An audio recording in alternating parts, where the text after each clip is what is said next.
នៅក្នុងវីដេអូមួយនេះគឺខ្ញុំនឹងបង្ហាញអ្នកនរគ្នាបន្តិចទាក់ទងនឹងការរលួយតាម TikTok ហើយ TikTok មួយនេះគឺមិនមែន TikTok account ផ្ទាល់ខ្លួនរបស់ខ្ញុំទេជា TikTok ភ្ញៀវរបស់ខ្ញុំហើយខ្ញុំសូមការអនុញ្ញាតពីគាត់ហើយទាក់ទងនឹងការថតដើម្បីធ្វើការផុសចែកម្លែកអ្នកនរគ្នាអញ្ចឹងណាហើយគោលដៅរបស់ខ្ញុំគឺចង់បង្ហាញអ្នកនរគ្នាយូរហើយពាក់ព័ន្ធនឹងការរលួយតាម TikTok ត្រូវធៀមអីខ្លះមាន step អីខ្លះត្រូវមាន account បែបណាខ្លះប្រទេសណាខ្លះអីចឹងណាអូខេហើយឃើញគ្នាយើងឆាតមកខ្ញុំ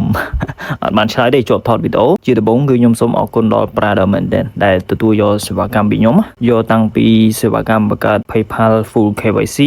យកសេវាកម្មធ្វើ EIN ហើយនឹងយកសេវាកម្ម set up TikTok គាត់យកមកស្អាតហ្មងហើយអត់សាំញ៉ាំច្រើនទេគាត់ថាគាត់តាមដានខ្ញុំយូរឯងតាមរយៈ YouTube channel របស់ខ្ញុំឈ្មោះ Ramontic Cambodia គាត់ថាកក់ថ្លៃពេញក៏កក់ដែរឲ្យតែធ្វើការងារព្រោះគាត់តាមដានយូរឯងគាត់ថាគាត់ទុកចិត្តអូខេអញ្ចឹងដើម្បីឲ្យលុយជាមួយ TikTok បានឥឡូវខ្ញុំចូលទៅកាន់ account TikTok គាត់អញ្ចឹងនេះគឺ TikTok account របស់គាត់ដែល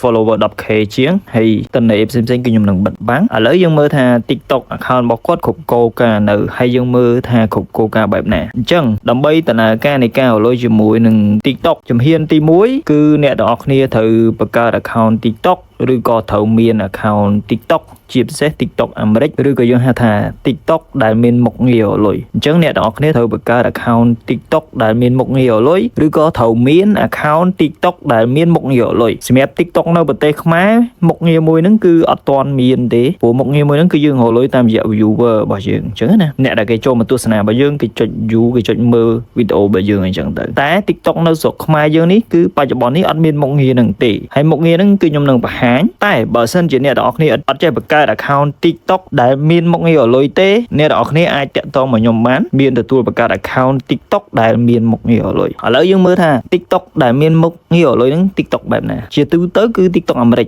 តែក៏មាន TikTok ប្រទេសផ្សេងៗមួយចំនួនផ្សេងដែរដែលមានមុខងាររលួយអញ្ចឹងខ្ញុំសូមចូលទៅកាន់សញ្ញាត្រី3ដើម្បីបង្ហាញថា TikTok របស់គាត់គ្រប់គោលការណ៍នៅគោលការណ៍ហ្នឹងគឺគោលការណ៍អីខ្លះបាទបន្ទាប់ពីចូលមកខ្ញុំសូមចូលមកកាន់កន្លែង option មួយនេះគឺ TikTok Studio ព្រោះខ្ញុំចូលនេះគឺចូលតាម step តាមលំដាប់ដើម្បីកុំឲ្យអ្នកទាំងអស់គ្នាឆ្ងល់ថាចូលតាមណាអីតាមណាតែបើសិនជាអ្នកទាំងអស់គ្នាកន្លែង tray 3អត់ឃើញខ្ញុំបង្ហាញផ្លូវមួយទៀតគឺយើងចូលមកកាន់កន្លែងនេះ TikTok Studio ខាងក្រោមនេះគេនេះអ្នកទាំងអស់គ្នាឃើញសញ្ញារូបមនុស្សហើយសញ្ញាផ្កាយហ្នឹងគេលោកអ្នកទាំងអស់គ្នាចេះអង់គ្លេស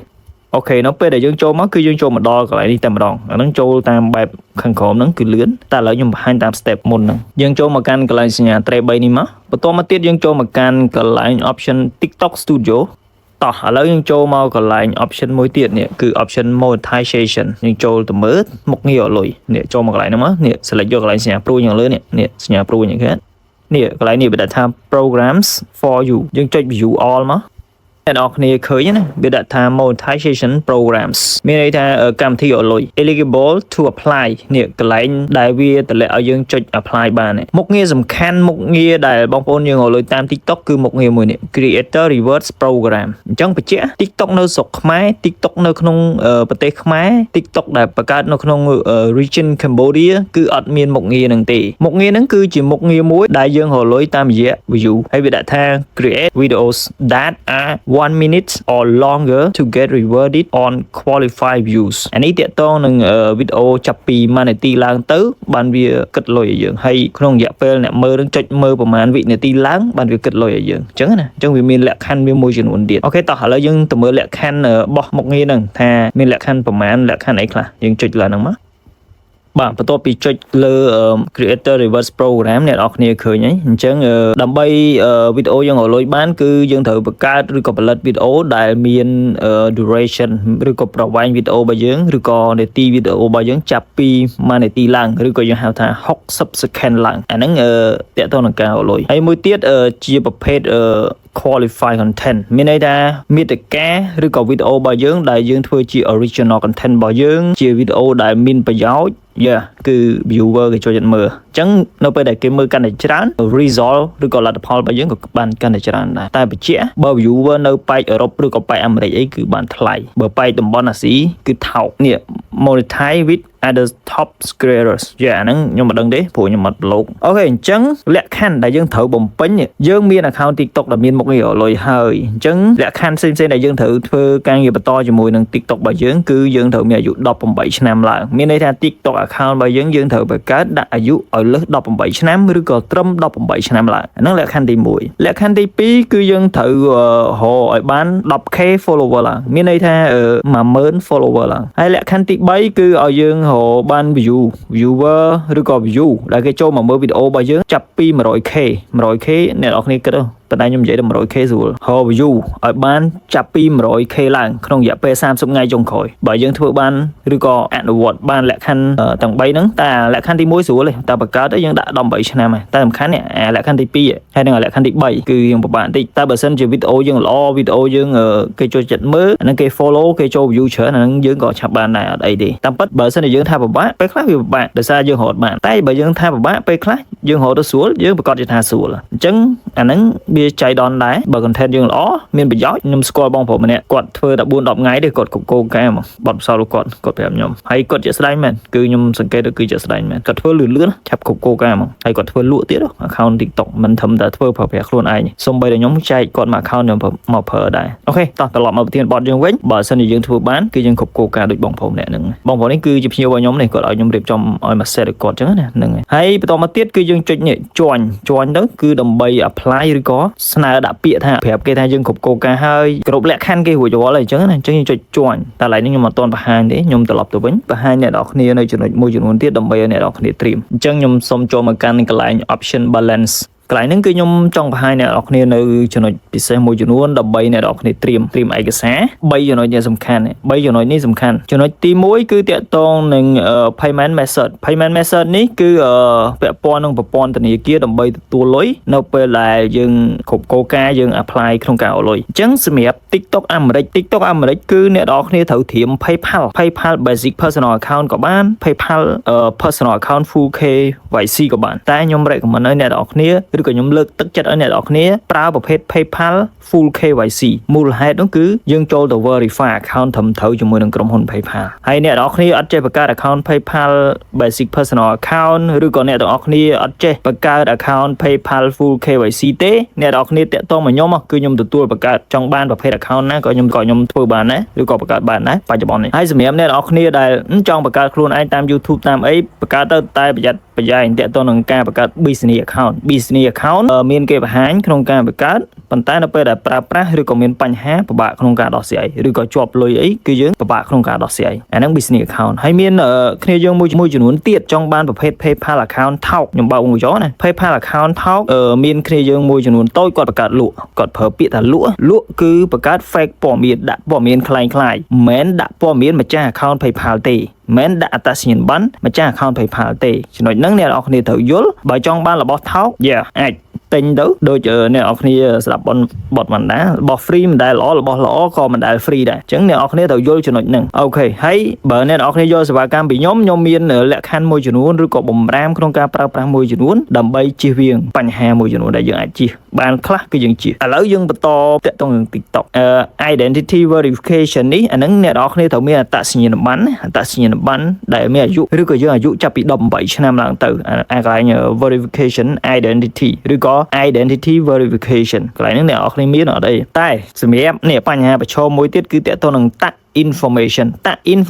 នេះមាន2ឯកសារដែលអ្នកនរគ្នាអាចប្រើបានបច្ចុប្បន្នសម្រាប់ TikTok យើងអត់និយាយ Facebook ទេយើងនិយាយតែ TikTok ទេព្រោះប្រធានបទយើងនិយាយពី TikTok កន្លែងហ្នឹងត្រូវការឯកសារបើ TikTok អាមេរិកត្រូវការប្រើ ASN គឺជាឯកសារ fake ឯកសារคล้ายៗមួយដែលយើងយកមកប្រើបានជាមួយនឹង TikTok បច្ចុប្បន្នតែបើអ្នកនរគ្នាអត់មាន ASN ទេអ្នកនរគ្នាអាចតាក់ទងមកខ្ញុំមានលក់ ASN ហើយកន្លែងតាក់ information នឹងដែរខ្ញុំ recommend ឲ្យអ្នកនរគ្នាប្រើ EIN គឺខ្ញុំទទួលធ្វើ EIN គឺជាឯកសារដែលយើងស្នើចេញពី website អាមេរិក IRS EIN ហ្នឹងគឺយើងយកមកធ្វើតាក់ TikTok ក៏បានតាក់ Facebook ក៏បាន ហើយតាក់ YouTube 0%ក៏បានអញ្ចឹងអ្នកនរគ្នាត្រូវការ EIN ឬក៏ ASN តាក់ទងមកអូខេអញ្ចឹងកន្លែងតាក់ information នេះត្រឡប់មកវិញប្រើ ASN ក៏បានប្រើ EIN ក៏បាន ASN ខ្ញុំមានលក់ EIN ខ្ញុំទទួលធ្វើដាក់ឯកសារសិនរបស់អ្នកនរគ្នាអូខេនេះខ្ញុំនិយាយពាក់ព័ន្ធនឹងការលុយតាម TikTok គុណបងប្រុសមែនទែនដែលទទួលយកសេវាកម្មពីខ្ញុំតាក់ទងនឹងទី1គឺការបង្កើត PayPal account full KYC ទី2ការធ្វើ EIN ទី3ការ set up TikTok ក្នុងវីដេអូនេះគឺខ្ញុំនឹងបង្ហាញអ្នកនរគ្នាតាក់ទងនឹងការចូលទៅ join TikTok ដែលយើងគ្រប់គោលការណ៍យើងចូលទៅ join ចូលទៅ apply អូខេអញ្ចឹងខ្ញុំសូមចូលទៅកាន់ account TikTok ដែលខ្ញុំធ្វើការ login រួចរាល់នៅលើទូរស័ព្ទដៃរបស់ខ្ញុំអូខេនេះគឺជា account TikTok របស់គាត់ដែលគ្រប់គោលការណ៍អ្នកនរគ្នាចេះបង្កើត account TikTok ដែលមានមុខងារលុយតាក់ទងមកគឺខ្ញុំទទួលបង្កើតទៀត account TikTok ដែលមានមុខងារលុយតោះឥឡូវ TikTok គាត់គ្រប់លក្ខខណ្ឌអស់ហើយអញ្ចឹងយើងទៅធ្វើការស្នើដល់អ្នកគ្នាខ្ញុំបង្ហាញតាក់ទងនឹងការចូលទៅ join ដើម្បី apply អញ្ចឹងចូលបែបលឿនៗខ្ញុំសូមចូលមកកាន់កន្លែង TikTok Studio here right បន្ទាប់មកទៀតខ្ញុំសូមចូលមកកាន់កន្លែង monetization នេះ TikTok ដែលមានមុខងារលុយនេះគឺ Creator Rewards Program ហើយវាដាក់ថា join នេះគឺយើងគ្រប់គោលការណ៍ឥឡូវខ្ញុំបង្ហាញអ្នកនរគ្នាតែម្ដងយើងចូលមកកាន់កន្លែងសញ្ញាព្រួយនេះមកអូខេខ្ញុំទាញនៅលើមកឆ្វោកដើម្បីឲ្យអ្នកនរគ្នាមើលអូខេអញ្ចឹងនេះ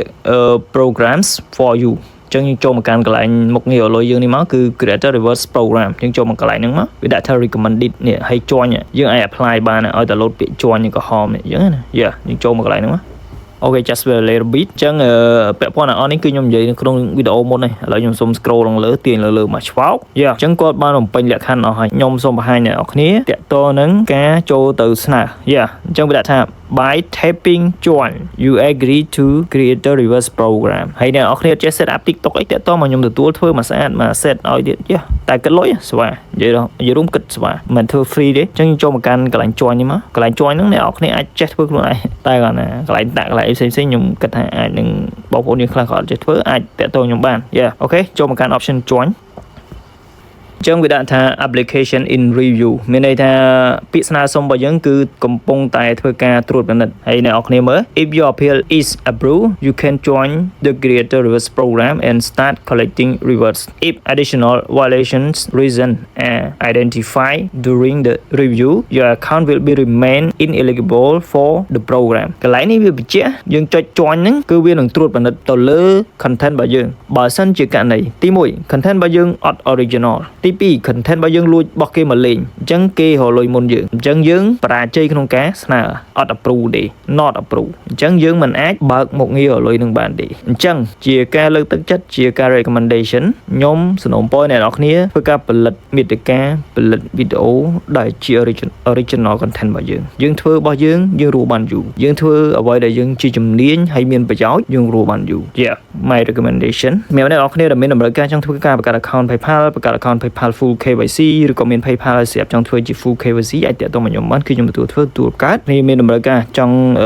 បានឬក៏ចង់បង្កើតប្រព័ន្ធធនាគារ online តាន់រឹងមាំល្អហើយដាក់ព័ត៌មានបកស៊ីនរបស់យើងគឺខ្ញុំ recommend ឲ្យអ្នកនរគ្នាប្រើ Pay នេះគឺបង្កើតឡើងដោយប្រើប្រទេសខ្មែរលេខទូរស័ព្ទខ្មែរដាក់ឯកសារខ្មែរភ្ជាប់ធនាគារខ្មែរហើយមានលុយនៅក្នុង Pay នេះបាញ់មកខ្មែរបាន Pay នេះគឺយើងអាចយកទៅ set up ដើម្បីទទួលលុយចេញពី TikTok ក៏បានចេញពី Facebook ក៏បានចេញពី website ផ្សេងៗក៏បានឲ្យតែពាក់ព័ន្ធ Pay នេះគឺស៊ីនហើយសម្រាប់អ្នកនរគ្នាដែលត្រូវការឯកសារធ្វើតាក់ TikTok តាក់ Facebook ជាប្រភេទឯកសារស៊ីនខ្ញុំ recommend ឲ្យអ្នកនរគ្នាប្រើ EIN គឺខ្ញុំទទួលធ្វើគឺស្នើចេញពី website អាមេរិក iOS តែបើអ្នកនរគ្នាត្រូវការ ASN យកទៅធ្វើតាក់ TikTok អាមេរិកខ្ញុំមានលក់អ្នកនរគ្នាតាក់ទងមកគឺខ្ញុំនឹងធ្វើការបង្ហាញតាក់ទងនឹងការចូលទៅបំពេញតាក់នេះគឺជា account TikTok ភ្ញៀវរបស់ខ្ញុំទេជាដំបូងគឺខ្ញុំសូមអរគុណដល់បងប្អូនមែនទែនដែលទទួលយកសេវាកម្មពីខ្ញុំទី1គឺទទួលយកសេវាកម្មបង្កើត PayPal account full KYC ទី2គឺទទួលយកសេវាកម្ម set up TikTok ពីខ្ញុំមក full version តែម្ដងហើយទី3គឺគាត់ទទួលយកសេវាកម្មធ្វើ EIN ហើយទី4គាត់ទទួលយកសេវាកម្មបង្កើត account Gmail មក full version តែម្ដងហើយនឹងទី5គឺគាត់ទទួលយកសេវាកម្មផ្នែក ASN គឺគាត់បញ្ជាទិញ ASN ពីខាងខ្ញុំគឺសូមអរគុណបងប្អូនដែលគាត់ទទួលយកសេវាកម្មខ្ញុំច្រើនមែនតើហើយវីដេអូនេះគឺខ្ញុំនឹងចូលទៅធ្វើការរៀបចំតាក់ TikTok របស់គាត់ជាប្រភេទ TikTok អាមេរិកចឹងខ្ញុំសូមចូលទៅកាន់ account របស់គាត់គឺខ្ញុំសូមចូលមកកាន់កន្លែង option មួយគឺ balance ខ្ញុំសូម scroll ឡើងលើបន្តិច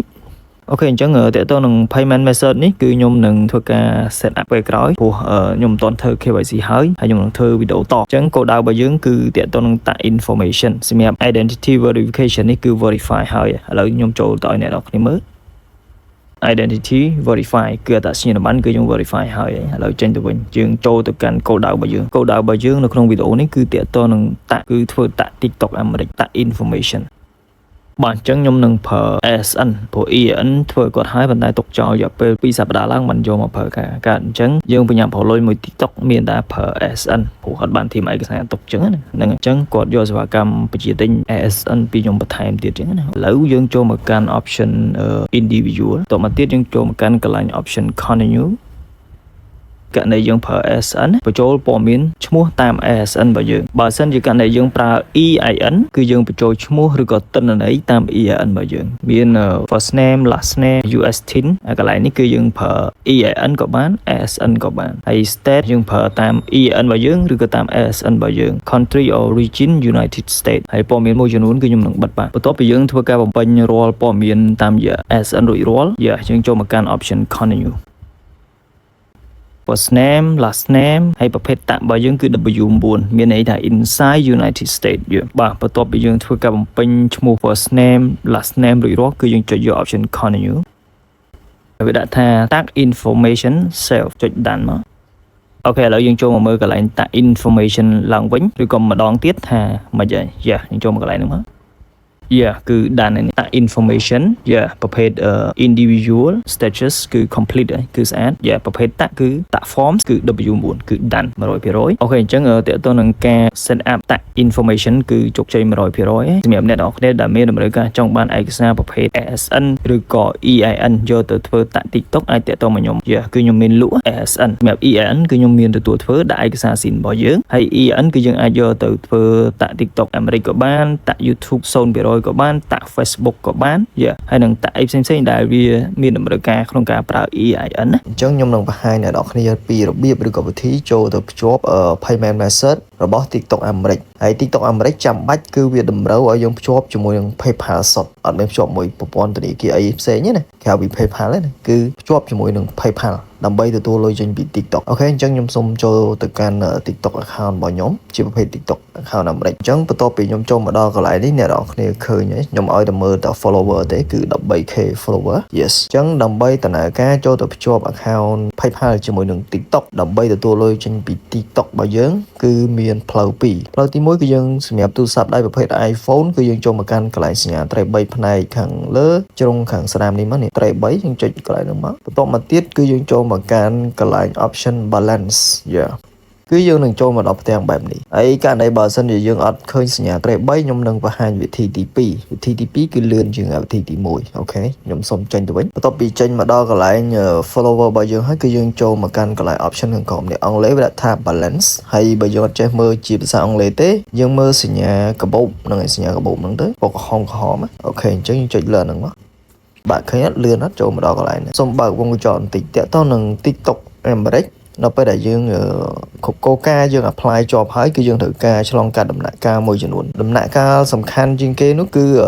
tag information តាក់ information នេះដើម្បីធ្វើតាក់ TikTok អាមេរិកបានគឺយើងត្រូវមានចាំបាច់ត្រូវមាន ASN ឬក៏ EIN បើសិនជាយើងអត់មានយើងមិនអាចធ្វើតាក់ TikTok អាមេរិកដើម្បីធ្វើការរកលុយជាមួយនឹងក្រុមហ៊ុន TikTok បានទេអត់បានទេអញ្ចឹងក្នុងចំណោម ASN ឬក៏ EIN បច្ចុប្បន្ននឹងបងប្អូនចង់ប្រើមួយណាក៏បានដែរប្រើ EIN ក៏បានប្រើ ASN ក៏បានហើយសម្រាប់បងប្អូនយើងដែលអត់មាន EIN ឬក៏អត់មាន ASN សម្រាប់ធ្វើការងារ set up ជាមួយនឹងតាក់ information នេះយើងអាចតាក់ទងមកខ្ញុំមកគឺខ្ញុំមានលក់ ASN ចង់បាន100គ្រាប់ក៏បានដែរគឺខ្ញុំមានលក់ ASN អ្នកនរគ្នាទិញពីខ្ញុំទៅអាចសួរនាំពីរបៀប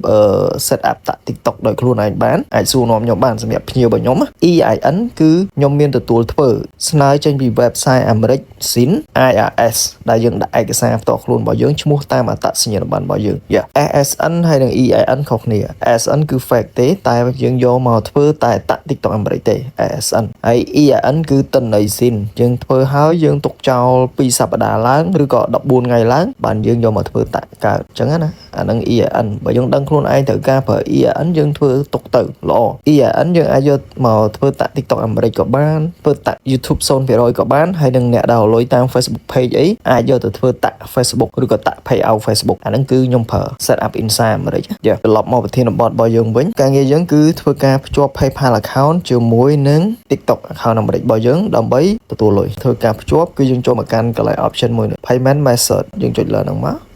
អញ្ចឹងអ្នកនរគ្នាត្រូវសង្កេតមើលនេះវាដាក់ថា country origin United States of America គឺជាប្រភេទ TikTok account អាមេរិកវាអត់មានឲ្យយើងភ្ជាប់ជាមួយនឹងប្រព័ន្ធធនាគារអីទេគឺវាតម្រូវឲ្យយើងភ្ជាប់តែជាមួយនឹង PayPal ហើយ PayPal នេះដែរគឺខ្ញុំមានសេវាកម្មទទួលបង្កើត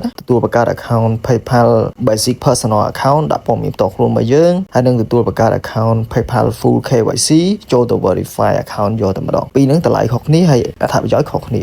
ហើយសម្រាប់អ្នកនរគ្នាដែលមាន PayPal account ហើយស្រាប់ចង់ធ្វើទៅជា full KYC អាចតាក់ទងមកខ្ញុំបានគឺខ្ញុំទទួលធ្វើសម្រាប់អ្នកទាំងអស់គ្នាដែលចង់បាន account TikTok ដែលមានមុខងាររលុយអាចតាក់ទងមកខ្ញុំគឺខ្ញុំទទួលបង្កើតហើយបច្ចុប្បន្ននេះគឺខ្ញុំមានលក់ account TikTok ដែលគ្រប់គោលការណ៍រលុយតែម្ដងគឺមាន 90k follower ជាងហើយនឹង 20k follower ជាងអ្នកទាំងអស់គ្នាអាចតាក់ទងមកខ្ញុំបានគឺខ្ញុំមានលក់ account TikTok គ្រប់គោលការណ៍រលុយហើយធានារៀបចំឲ្យមកស្អាតតែម្ដងអញ្ចឹងអ្នកទាំងអស់គ្នាអាចតាក់ទង direct មកខ្ញុំផ្ទាល់មកអ្នកទាំងអស់គ្នានឹងដឹងថាគួរណាទៅទិញ account គ្រប់គោលការណ៍ឬក៏យ៉ាងណាហើយផលប្រយោជន៍អីផ្សេងៗអ្នកនរគ្នាអាចនឹងដឹងបន្ថែមតាមរយៈ Telegram ឬក៏ទំនាក់ទំនងមកខ្ញុំផ្ទាល់ត្រឡប់មកប្រធានបទវិញអូខេអញ្ចឹងដើម្បីភ្ជាប់ PayPal ជាមួយនឹង TikTok account អាមេរិកបានគឺយើង select យកកន្លែង option PayPal ហ្នឹងមកឬក៏កន្លែងសញ្ញាដុល្លារនេះក៏បានដែរបន្ទាប់មកវាដាក់ថា verification code នេះគឺនឹងធ្វើការផ្ញើទៅកាន់ mail ខ្ញុំនឹងចូលទៅយក code 4ខ្ទង់ដែលវាផ្ញើទៅ email អញ្ចឹងវាមានពេល60 second នេះឃើញ12:51ឥឡូវខ្ញុំចូលទៅយកចេញពី mail តែម្ដងអូខេនេះគឺផ្ញើម៉ោង1:10នាទីអញ្ចឹងកូដវាគឺ12:51ចេញទៅវិញយើងចុចបំពេញមកតែទូរស័ព្ទដៃខ្ញុំវាទាញមកតែម្ដងហ្នឹងលុយអែមអញ្ចឹងយើងបញ្ចូលមក12:51បើសិនជាករណីអត់ដូចដែរខ្ញុំអ្នកនរគ្នាបញ្ចូលខ្ញុំមកបន្ទាប់ពីចូលមកដល់កន្លែង option នេះវាដាក់ថា add a new PayPal account អូខេយើង select យកខាងក្រោមនេះផ្ទាំងពណ៌ blue Q add PayPal account នេះចុចកន្លែងនោះមកបញ្ជាក់ TikTok អាមេរិកគឺវាតម្រូវឲ្យយើងប្រើតែភ្ជាប់ PayPal ទេដើម្បីទទួលលុយហើយកន្លែងនេះវាដាក់ថា login with PayPal វាឲ្យយើងដាក់ PayPal របស់យើងអញ្ចឹង PayPal របស់យើងបង្កើតដោយប្រើ email អញ្ចឹងយើងបញ្ចូល email PayPal account របស់យើងមកចូលក្នុងប្រអប់នេះមក yes រងចាំតិចខ្ញុំដាក់តិន័យរបស់ខ្ញុំហើយខ្ញុំអត់បង្ហាញអ្នកនរគ្នាទេអញ្ចឹងខ្ញុំដាក់ PayPal personal account full KYC របស់ខ្ញុំបន្ទាប់ពីខ្ញុំធ្វើការបញ្ចូលតិន័យ mail PayPal account personal account full KYC របស់ខ្ញុំរួចរាល់ខ្ញុំសូមចូលមកកាន់កន្លែង option nextបាទបន្តមកទៀតកន្លែងនេះវាតម្រូវឲ្យយើងធ្វើការបញ្ចូលលេខកូដសម្ងាត់ PayPal account របស់យើងឬក៏យើងហៅថា password បន្ទាប់ពីយើងធ្វើការបញ្ចូលតិន័យ password ត្រឹមត្រូវ 100% គឺយើងចុចយក option login មកហើយដោយសារតែ account របស់ខ្ញុំគឺខ្ញុំប្រើ 2FA តង់ទៀតអញ្ចឹងខ្ញុំសូមយកកូដ6ខ្ទង់ដើម្បីធ្វើការ enter ហើយពាក់ព័ន្ធនឹងយកកូដ6ខ្ទង់យកមិនអីមិនគឺខ្ញុំបានបង្ហាញរបៀបយកកូដចេញពី 2FA នៅក្នុង YouTube channel របស់ខ្ញុំអ្នកដែលជាភ្ញៀវរបស់ខ្ញុំគាត់ដឹងលម្អិតដឹងច្បាស់តែតើកន្លែង option នេះ enter the code from your authenticator app អញ្ចឹងអ្នកនរគ្នាបើសិនជាអត់ជួបអាហ្នឹងទេមិនខ្វល់ទេខ្ញុំចូលចិត្តលឿនអញ្ចឹង paste ចូលមកហើយចុច done បន្ទាប់មកខ្ញុំសូមចុចយក submitអូខេបើសិនជាករណីវាលោតពណ៌ក្រហមអញ្ចឹងអ្នកនរគ្នាមិនបាច់ខ្វល់ទេដោយសារតែខ្ញុំចុច submit code នឹងហើយវានៅសល់នាទីយូរពេកអញ្ចឹងខ្ញុំអត់យកមកដាក់ភ្លាមអញ្ចឹងវានឹងចេញពណ៌ក្រហមបែបនេះអញ្ចឹងករណីចេញពណ៌ក្រហមបែបនេះអ្នកនរគ្នាមិនបាច់ភ័យទេគឺយើង submit យកកូដថ្មីឥឡូវខ្ញុំយកកូដថ្មីពេលខ្ញុំចុច submit ដូរកូដឥឡូវខ្ញុំដូរកូដចេញលុបចោលទាំងអស់ឧទាហរណ៍2 3ឧទាហរណ៍ឥឡូវយើងលុបយើងចង់លុបឥឡូវយើងចង់លុបមិន select កតុយគេហ្នឹង select ធំលេខ3ហ្នឹងចុចកន្លែងសញ្ញានេះចុចលុបទាំងអស់មកគេលោកអ្នកអរគ្នាចេះឥឡូវខ្ញុំផាសបញ្ចូលកូដថ្មីនេះគឺជាកូដថ្មីឃើញលេខលុយកតុយ330 sorry 830ខ្ញុំចុចដានចុច submit ម្ដងទៀតអូខេវាដំណើរការចូលខិតងាយសាមញ្ញវាដាក់ថា connect your PayPal account to TikTok អូខេបន្តមកចុចយក option agree and connect អញ្ចឹងវាដំណើរការចូលទៅរងចាំតិចទៅ plug processing ងាយសាមញ្ញ